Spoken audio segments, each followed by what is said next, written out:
Hello friends, இப்போ பார்த்தீங்க அப்படின்னா நம்ம வந்து ஃப்ரைட் ரைஸ் சிம்பிளாக எஃபிஷியண்ட்டாக காஸ்ட் கட்டிங்கோடு எப்படி போடுறதுன்னு நம்ம வந்து பார்க்க போகிறோம். இதில் பார்த்தீங்க அப்படின்னா நமக்கு வந்து மசாலா ஐட்டம்லாம் கம்மியாக தான் வரும், நமக்கு வந்து ப்ராஃபிட் வந்து அதிகமாக வரும். ஓகேங்களா?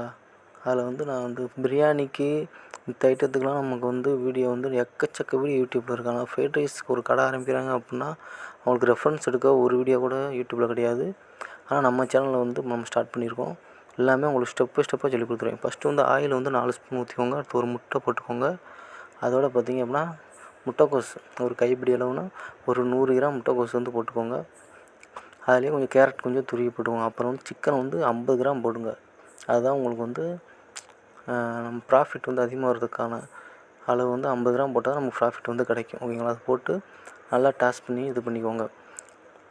முட்டைக்கோஸ் வந்து ஃபுல்லாக வேகணும்னு அவசியம் இல்லை. ஆனால் ஒரு சில கஸ்டமர் வந்து ஃபுல்லாக வேக வச்சு கொடுங்கன்னு சொல்லுவாங்க.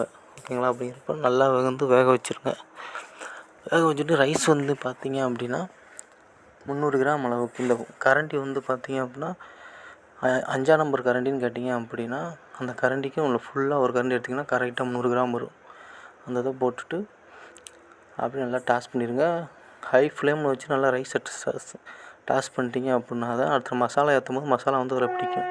என்னென்ன போடுறேன் அப்படின்னா உப்பு, Ajinomoto, white pepper, black pepper, அடுத்து சில்லி சாஸ் வந்து லைட்டாக போடணும். என்னடா அஜினமோட்டோ போடுறானேன்னு யோசிக்காதீங்க. அஜினமோட்டோ போட்டாலே ரைஸுக்கு வந்து டேஸ்ட்டே வரும். அது கெடுதல் அப்படின்னு சொல்லுவாங்க. ஆனால் அப்படின்னு இந்த சயின்டிஃபிக்கலாக அது வந்து கெடுதல்னு சொல்லி எங்கேயும் ப்ரூவன் ஆகலை. நீங்கள் வந்து அஜினமோட்டோ போடாமல் ரைஸ் வந்து கண்டிப்பாக டேஸ்ட் வந்து வரவே வராது. அப்படிங்கிறப்ப இப்போ லைட்டாக வந்து நம்ம போட்டு தான் ஆகணும். போட்டு நல்லா வந்து ஹை ஃப்ளேமில் டாஸ் பண்ணிடணும். இடையில கரண்டியை விட்டு போட்டு கிண்டலாம் கூடாது.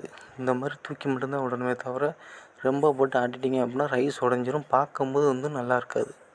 ஓகேங்களா? இதிலே பார்த்திங்க அப்படின்னா நம்ம சோயா சாஸ் ஊற்றி அதெல்லாம் போடலாம். அது வந்து மசாலா ரைஸ் மாதிரி ஆகும். அது உங்களுக்கு வந்து வீடியோ வேணும் அப்படின்னா தனி வீடியோ பண்ணுறேன். ஆனால் அது இது வந்து இதை விட டேஸ்ட் வந்து நல்லாயிருக்கும். ஆனால் இதுவும் நல்லா தான் இருக்கும். ஆனால் இது வந்து சிம்பிளாக பண்ணுற மெத்தடு. ஓகேங்களா? இந்த அளவுக்கு வந்துடும். இதை நீங்கள் 100 ரூபாய்க்கு அழகாக சேல் பண்ணலாம்.